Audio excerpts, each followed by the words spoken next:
ourselves. I'm Greg Gerla, co-founder and CEO of Stride Souls. I'm Zach Carton, physician and chief medical officer of Stride Souls. And I'm Dominic. I'm the head of design at Stride Souls. Awesome. So today we're gonna do a deep dive into plantar fasciitis. That is our actually most common use case for people purchasing orthotics. So I'd like to start off by just asking one of you guys to explain what the plantar fascia is and what plantar fasciitis is. And you guys both have some cadavers, so I'll let either one of you guys jump in. I'm happy to do this one, Dominic, if you're okay with it. Sure, you're the doctor. All right. So the plantar fascia is a band of tissue that goes from the heel bone or the calcaneus all the way through the arch into the toes, and it supports the muscles and ligaments of the feet. Plantar fasciitis is when the insertion of this structure into the heel starts to get damaged and inflamed, and it can extend to tears all the way throughout. Typically, people experience really severe heel pain in the morning, but it can also cause other symptoms of discomfort. So, plantar fasciitis affects a lot of people, and it's something that we're really attuned to treating. Great. Anything to add, Dominic? No, that's it. Very good. And how might you know if you have plantar fasciitis? Like what are the symptoms that you're going to feel? So, classically, like I said, the key symptoms of plantar fasciitis are heel pain, particularly in the morning with those first steps out of the bed. And then they can subside once you use your muscles and feet a little bit more. If you continue walking, the pain can go away, but often comes back even worse later in the day. But there are more non-specific type of foot discomfort symptoms that people experience. It's not always in the heel area. Some people experience discomfort in the arch or even in the mid step. So any sort of non-specific foot discomfort can be plantar fasciitis. I think you can also manually trigger the pain in some or in a lot of cases, in my experience, just by like adding some pressure with your thumb or so on the medial parts or the inner part of the heel. Yeah, where Zach shows it. And if that's a sharp pain, like you would have a nail inside your heel, that's also very often indication for plantar fasciitis. Do you know this question? Like, it's so common. Is it because of sedentary lifestyle or driven by not stretching, or like why is this so prevalent in society? Shall I? I'm Yeah. happy. Yeah, go ahead. Uh, in my opinion, it's clear. It's because we don't move in a natural way anymore. We all wear shoes. Most of the time, they're too soft. Um, the softness takes away every information of the ground, so we're just walking without any muscle reaction anymore. So the softer the shoe, the more we get into a misalignment, and that puts unhealthy tension to this plantar fascia, and that's why it gets inflamed. So it's wrong shoes combined with artificial flat floors. Totally. And it also tends to worsen with age. The more likely, the older you get, the more likely it is to get new symptoms of it. And for some people, it happens idiopathically, meaning we can't point to something specific, but typically is due to environmental reasons, like Dominic is describing. Improper footwear, improper walking and running surfaces all contribute to plantar fasciitis. And Okay. Yep. like the foot pain is related to food. Like if you're too fat, too much load, it's also a reason. Yeah, obesity. We don't use the word fat in America anymore. Oh, really? Um, yeah, so we're gonna jump into orthotics specifically in a sec, but you brought up the shoes. Do you guys have any suggestions, either brands, shoe types, or just things that are helpful in a shoe when you're like at a shoe store to find the best shoes for plantar fasciitis? Yeah, usually it's very important that it's stable. So the very soft ones are not very good for you. So it should have some kind of stability. It should have a torsion stability. That means like this movement, not too soft, not too easy to do that. And that's Mm, usually achieved by a wide sole in this area, mm, as well as ideally a wide toe box. So your big toe can spread to the inside, to the medial part, and support your foot. okay. What shoe type is that? I'm curious. Well, that's a running shoe brand. It's an American one, Ultra. Ultra. Like we Okay, so you use recommend Ultra as a good as a orthotic, brand, yeah, always a good shoe for really plantar. good. Interesting. We should make a video just on that. Um, so let's also talk orthotics. So why are orthotics generally good for helping with plantar fasciitis? Well, the main reason, as we said, is weak foot muscle, like degenerating foot muscle, and therefore lack of support, like natural support for your foot. And orthotics help to build foot muscle by innervating them. Hmm. So you have an active treatment for plantar fasciitis with insoles. It supports your foot in a way that the unhealthy movement is not possible anymore.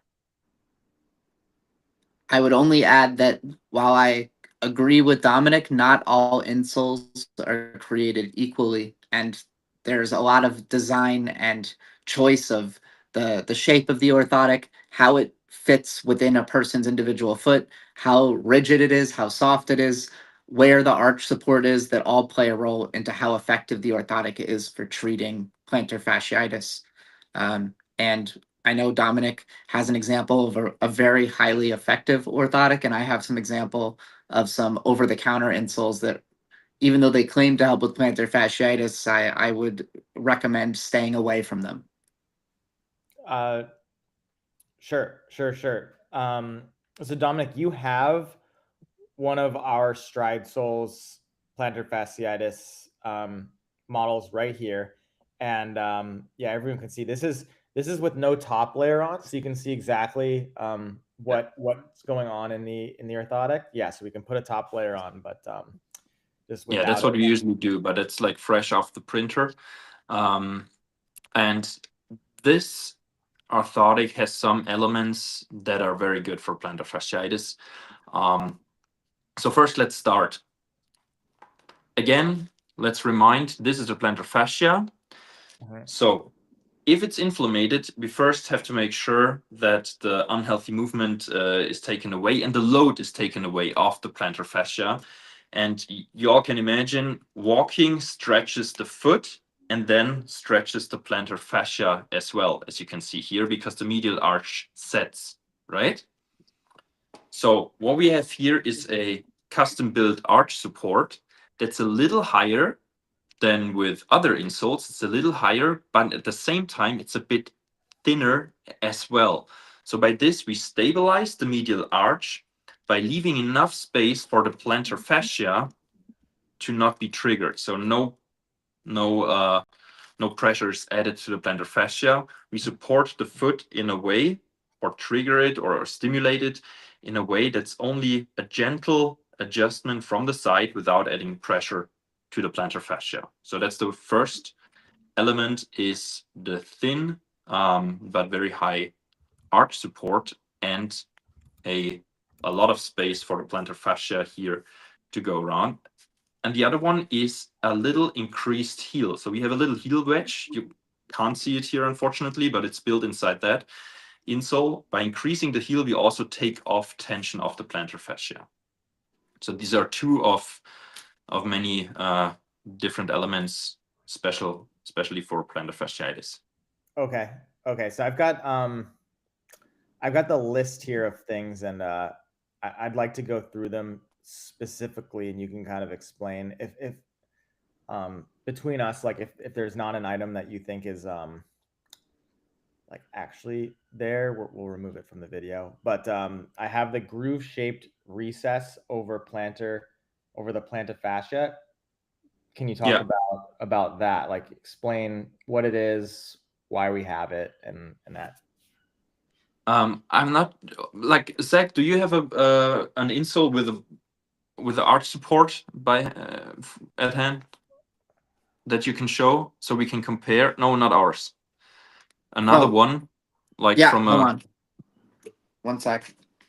Can't get rid of my video here, so I can't see you, unfortunately. Here's Upstep. So for the comparison, and now turn it in the way that I have it, and you see the Upstep arch support is more convex, so like this shape.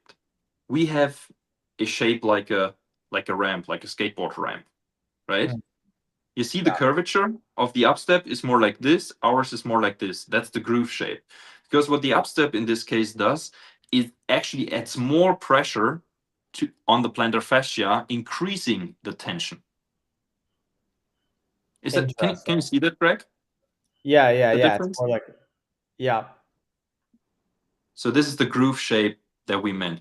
And if we make this groove, we need to make sure not to lose the support. That's why we go higher in the medial arch. And that is like so it's not a recess over the plantar fascia, or is it? What does recess mean? It's not recessed, like it's not a hole to not have material. It is a groove. It is a groove, but in an anatomical way. So yeah, if you would see the insole as it usually is, it's not that steep. It's a bit flatter here. So the groove is exactly here in this area. That's the groove. But like we don't want harsh edges on insoles. So we do not want it to have like a real groove that you can because if then it's slightly misaligned, and that might happen during walking, then it's painful again. So we need to have it in a smooth way. In orthopedics, we don't have edges, is what we always say. So we want to have it in a smooth way, but the groove is there. It's maybe hard to see, but it is there. Okay. Right? Yes. Yeah. And then So yeah, that's the groove. there's the extended heel tail, which activates and strengthens the ankle stabilizing muscle. Exactly. Can you talk a little bit more about the heel tail? Well, heel tail it's from German translated, so I don't know if that's even a word in English, but it's on the outside of your heel in this area, this position. And that's what we see on the orthotics here. There's a little bump, just a little bit, and this actually innervates the peroneus muscles. There are studies that show a increased functionality of the peroneus, and the peroneus is crucial for stabilizing the ankle. Right, so that's on the outside of the heel. Interesting. Okay, and that's unique to just our plantar fasciitis orthotics, or they're in all of them, or yeah? They're in all of them a bit, but in the plantar fascia model, it's an increased one. So you will feel it more. It's not uncomfortable. It's just a higher impulse to innervate this muscle. Yeah, and it's more activating than on regular insoles. We have it always a little bit, but for instance, for running insoles, where you also want your ankles to be stable, if that's too high, it's a torture element, right? After a while, you can't walk on this anymore. So that needs to be positioned very carefully and precise. Okay. Yeah, then moving on to a unique piece again is the toe bench. I understand that it elevates the toes to stretch the plantar fascia to gently reduce the overall tension. Can you point to that on the orthotic and talk a little bit more about it? So that might sound a little counterintuitive now, because we said we want to not stretch the plantar fascia, right? But that's during the initial contact. That's why the rear part, we have all the support. In the forefoot part, we have this element for the toes. So a slight elevation of the toes 2 to 4. 2 to 5. And during the push off, it slightly puts a little stretch on the plantar fascia and simulates what you would do as a treatment at home when you put your feet, like the tips of your feet, on a step and lower the heel, right? And Zach, maybe you can elaborate on that a little more, well, treatment wise. yeah, treatment wise, I think you explained it perfectly. I actually thought more interesting is to compare to Upstep's plantar fasciitis orthotic, and they don't have any toe modifications whatsoever. It's just a piece of foam, and it's missing, I guess, the corrective benefit that happens during the toe push off of the gait that our orthotics are able to engage. The Upstep one is just a really flimsy piece of foam that unfortunately does not interact at all with that part of the gait or the forefoot. Man, that's terrible. Okay. I'll move on if you guys don't have anything else to say about the toe bench. Well, I guess the only other thing I have to say is like if you look at something over the counter like Dr. Scholl's, they also have no toe bench whatsoever. It's just a piece of even worse foam than the Upstep, very flimsy. And yeah, I can go into why this is not the right orthotic for plantar fasciitis and other ways as well, but we'll keep it moving for now. Okay. And then we've got the semi-rigid arch support for controlling pronation and torsion and stabilizing the foot. So this is in all of our orthotics, or it's just specific for the plantar fasciitis one? Can you talk a little bit about like the decision there and the uniqueness? Yeah, and especially what I mean by semi-rigid, right? Rigid is not good. That's what we said already, because foot is flexible. During load, it stretches, the muscles swell, so it needs more space. And if you have a rigid one, it doesn't offer more space during load. But what we don't want to have is just a flimsy one, like I don't know if the Dr. Scholl's is very flimsy, right? It needs to be something in between. And we solved it by having a closed outline. That means like we have a support here, but on the inside, it is actually pretty flexible. So once the foot muscles swell, it can get a little bit more of space here without losing shape completely.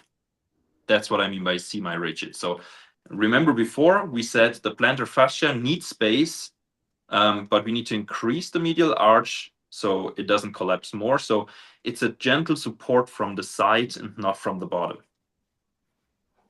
Like Right. most things, it's a Goldilocks zone. Too rigid, your foot doesn't have enough space to expand as it's compressed. Too soft, and the orthotic really isn't doing anything. And it's very difficult to get that right density for the semi-rigid material.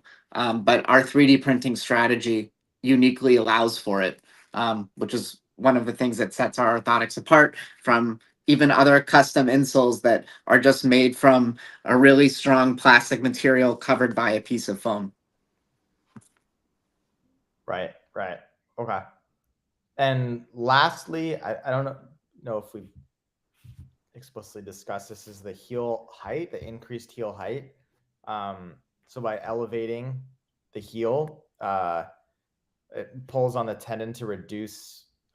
The pull on the tendon is reduced during stance. Do you mind just explaining why we? Yeah, have unfortunately, that is? unfortunately, you can't see it on this orthotic, but as I said, during mid stance, we want to get rid or lower the tension on the plantar fascia, other than the toe off. It's a different topic. But if we elevate the heel a little bit, we will shorten, or we will take off tension of the plantar fascia. You can see that when people are wearing high heels a lot, their heel wouldn't set anymore because all the muscles, they just get used to this reduced stretch, right? And for treating plantar fasciitis, we want to trigger this only a little bit, because all the back muscles, like the calf, is it the calf? Yep. Right? Calf muscle goes directly into the plantar fascia, so it comes here and then it goes over into that. By elevating that, we just take off the tension of this point during mid stance. Exactly. Awesome.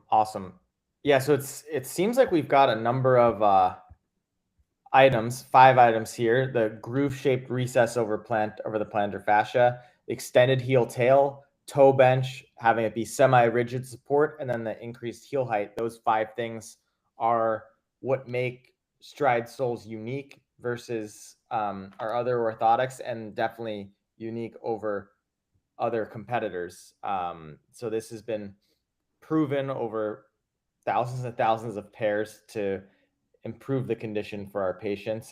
Dominic, do you want to just talk about like how you guys came, or how we came to this conclusion that these are the best elements to put in the insoles? Well, first, you always have to think about what you did in the beginning. Question yourself, what's the reason? Why do we all have this issue, or a lot of people have this issue, right? And once you came up with the reasons, you can start treating the causes. Only if you understand the reasons, you can treat the cause. And that's also a difference. A lot of other manufacturers for orthotics, they just treat the symptom, make it soft, then it feels good. But we want to treat the cause of it. So first we question ourselves, what's the cause, and counteract. And then, of course, it's thousands and thousands of insoles that we made follow-up appointments in our local stores, clinics, get them back after 10 weeks, take another measurement, ask them for their feedback, and learn by trial and error as well. Because human, and that was hard for me to accept as an engineer. It's not like a machine. It's not always if then, right? Humans sometimes they act in a different way or counterintuitive. So you have to try, and that's just what we learned after producing thousands and thousands of different orthotics for plantar fasciitis. Right. Yes, those are my topics. Zach, do you have anything else you want to share? The only thing I want to share that's just kind of, I don't know, was a kind of amusing to me. So again, I tried out the Dr. Scholl's plantar fasciitis orthotics, and I was like quite disappointed. You need some arch support to support the plantar fascia, and this basically has nothing, and you're able to flatten it out with just a little bit of force using your fingers. So you can imagine if your body weight is on this, it just goes completely flat. I shouldn't do this, but I'm going to rip off the plastic support, at least a piece of it, so you can kind of see it's just this super thin piece of plastic. It's not really able to do any real arch support. And I was, in comparison, more pleasantly surprised by the CVS brand. Dominic, CVS is kind of a pharmacy that's everywhere throughout the United States. And the store brand had a little bit better arch support, as you can see, and this piece of plastic was a little bit more rigid than something that the Dr. Scholl's, the fancy brand, which I found a little bit surprising and disappointing. People ask us all the time, should I try something over the counter before trying something custom? We are super open to that. It's just that in our experience, people try something over the counter, it doesn't work. They try another over the counter insole, it doesn't work. They try another one. And in those few months where they're testing out products where really there's no medical design behind it, they could have had reduced pain and continue to treat their condition with something that has, medical experts designing it just for you. Yeah, and that's also something like you should never save money with your health, right? In Germany, we have a saying or maybe it's internationally, buy cheap, buy twice. And especially if it's up to your health, yeah, invest. It's not worth being in pain. Right. Yeah. Right. Excellent. Well, that's all I have for today. If you guys don't have anything else, we'll leave it here. And thank you for getting on the call with us. Awesome. See you next week. Thank you. See ya.